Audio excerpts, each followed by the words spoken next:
everyone and welcome to this new video.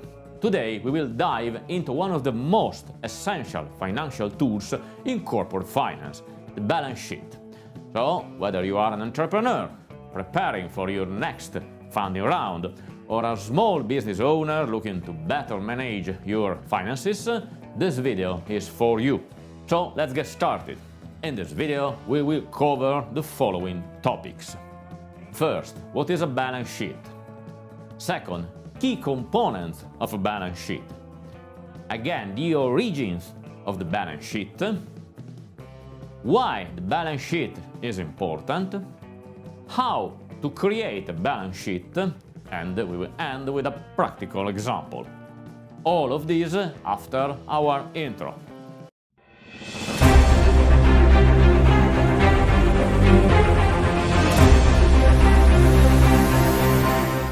Let's start with the first topic. Balance sheet is a financial statement that provides a snapshot of a company's financial health at a specific point in time. It's divided into three main sections: asset, liabilities, and equity. Together, they form the fundamental equation of the balance sheet.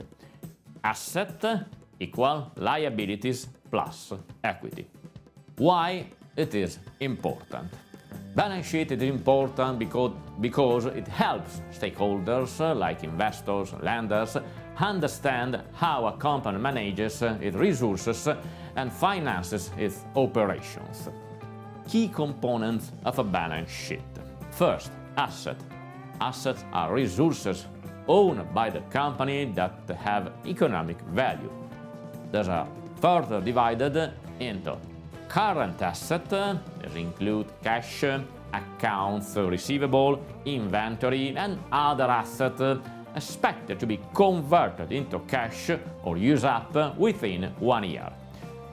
For example, a retail business may have cash for $50,000 in a company bank account, inventory for $30,000 worth of products ready to be sold, and non-current assets.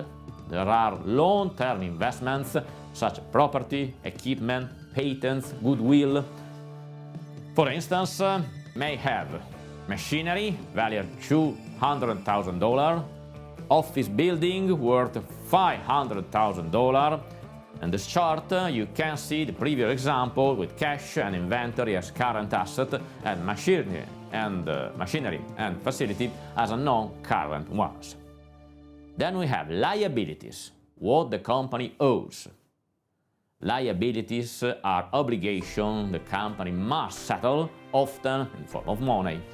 These are categorized as current liabilities, which are short-term debts such as accounts payable, taxes due, or salaries that need to be paid within the next year.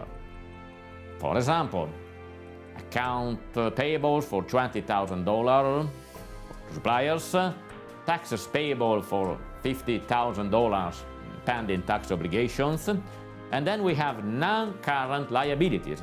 These include long-term debts like mortgages, bonds, or loans expect beyond 1 year. An example include a bank loan for $100,000 payable over 5 years, mortgage for $300,000 for office building, so total liabilities $425,000. Again, here you can see that chart of account payable, taxes, bank loan, and mortgage. And then we have equity, the owner's stake in the company. Equity represents the residual interest in the company's asset after deducting liabilities.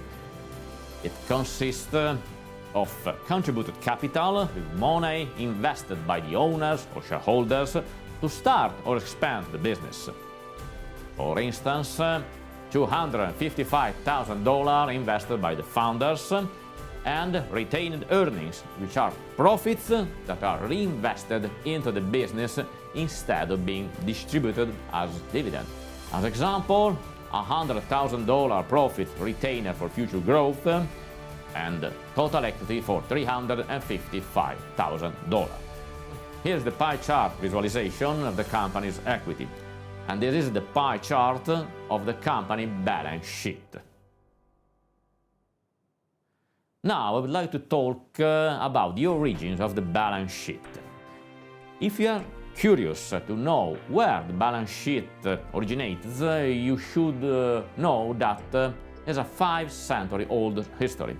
Its roots trace back to the 15th century, during the Renaissance period, when Luca Pacioli, an Italian mathematician and Franciscan friar, is widely regarded as the father of accounting and introduced the double entry bookkeeping system in his book Summa de Aritmetica in 1494.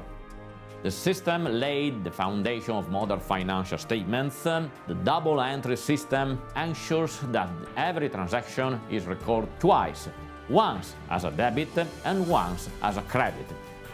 This principle not only helps prevent errors, but also provides a clear picture of a business financial position. Why the balance sheet is important?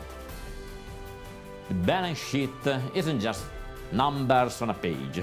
It's a tool for decision making. It is important for investors. It shows whether your business is a good investment.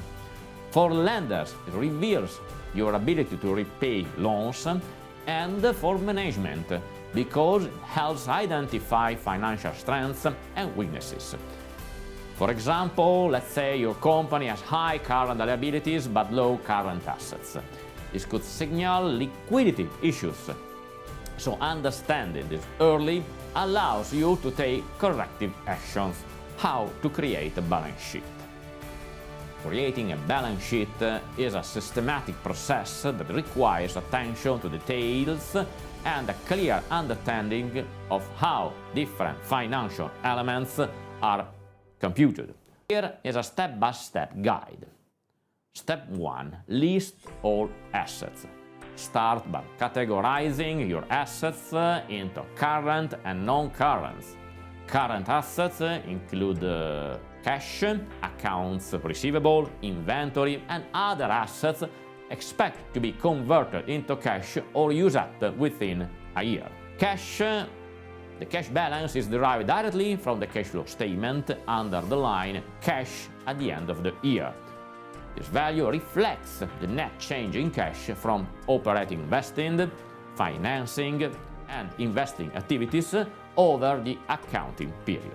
Non-current assets include property, plant, equipment, intangible assets like patents and trademarks, and long-term investments. Step number 2. Adjust for depreciation and amortization. Incorporate depreciation and amortization expenses into the balance sheet. Depreciation reduces the value of the tangible assets in the balance sheet. The annual depreciation amount is added to the accumulated depreciation account, which offsets the original asset value. And amortization reduces the value of intangible assets. Of course, it's similar to depreciation for tangible ones. For example, if you purchase machinery for $100,000 with a useful life of 10 years and no salvage value, annual depreciation using the straight line method is, of course, $10,000. After 2 years, the balance sheet will show machinery net $80,000, original $100,000, less $20,000 accumulated depreciation.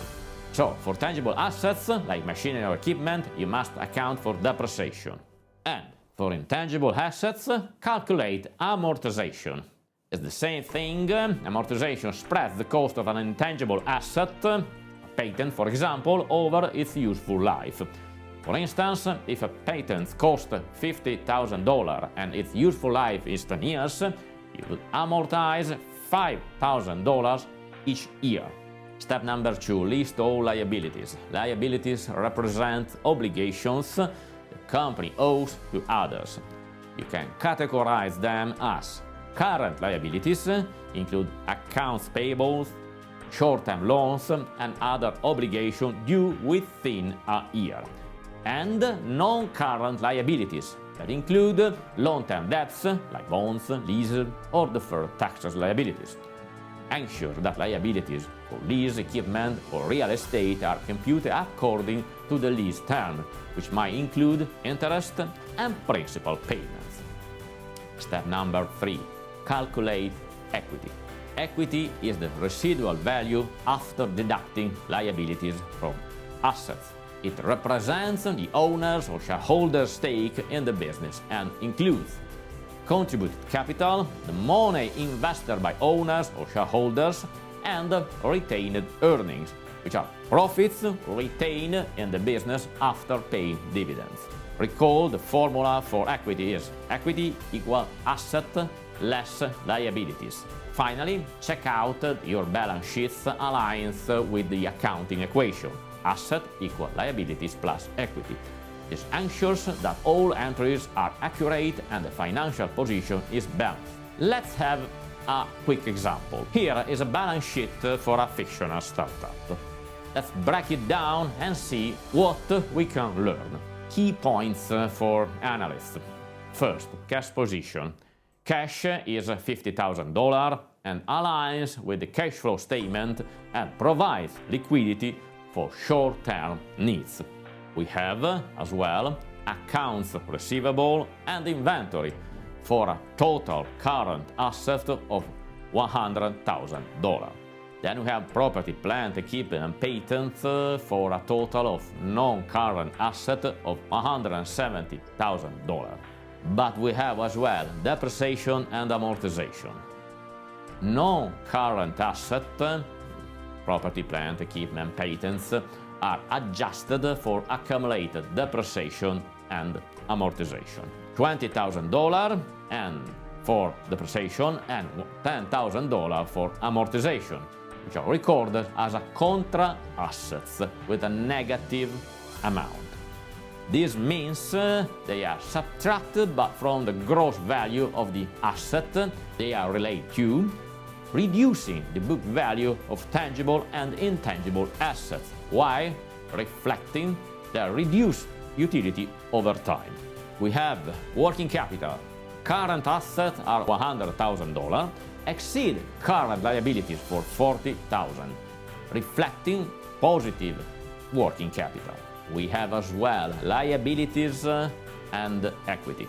The company has a debt-to-equity ratio of 1.4 to 1, indicating a moderate reliance on debt for financing. So, as a conclusion, the balance sheet is more than a financial statement.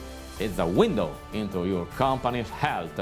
By mastering this tool, you can make smarter decisions and attract the right partners. If found this video helpful, don't forget to like, share and subscribe for tailored advice or tools to improve your financial management. Visit our website or book a consultation. So, see you next week.